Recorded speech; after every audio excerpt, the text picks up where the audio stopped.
मानुष जन्म दुर्लभ है ये मिलन बारंबार, जैसे तरवर से पुत्ता टूट गिरे वो बोर न लगता डारे।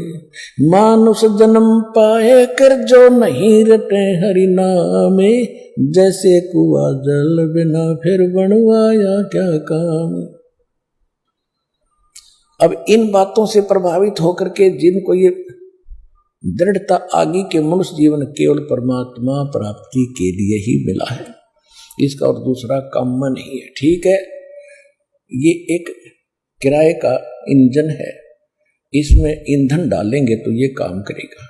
ईंधन के लिए हमने कमाई करनी पड़ेगी। पहले सतयुग के अंदर तो फल फ्रूट ये गेहूं चने बाजरे अपने आप उगे रहते थे, जैसे सामक उगा रहता है। तो उसमें मेहनत तो करनी थी, झाड़ के लाओ बनाओ कुटो पीटो बनाओ रोटी बनाओ, ऐसे करना तो पड़ता ही है।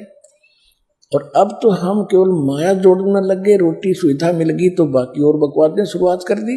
ये नहीं थी इस मनुष्य जीवन के। ये मनुष्य जीवन का इसका उद्देश्य नहीं है कि कोठी बंगले बनाकर जीवन नाश कर जाओ। पुराने इतिहास देखो, हमारे भारतवर्ष में ऋषि भी झोंपड़ियों में रहते थे, जो भगवान पाने के लिए घर से निकले थे।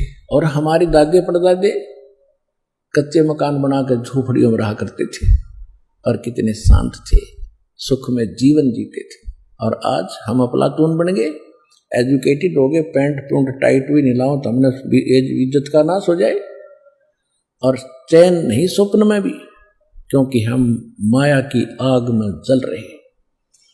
और जहां माया है वहां शांति कभी नहीं हो सकती।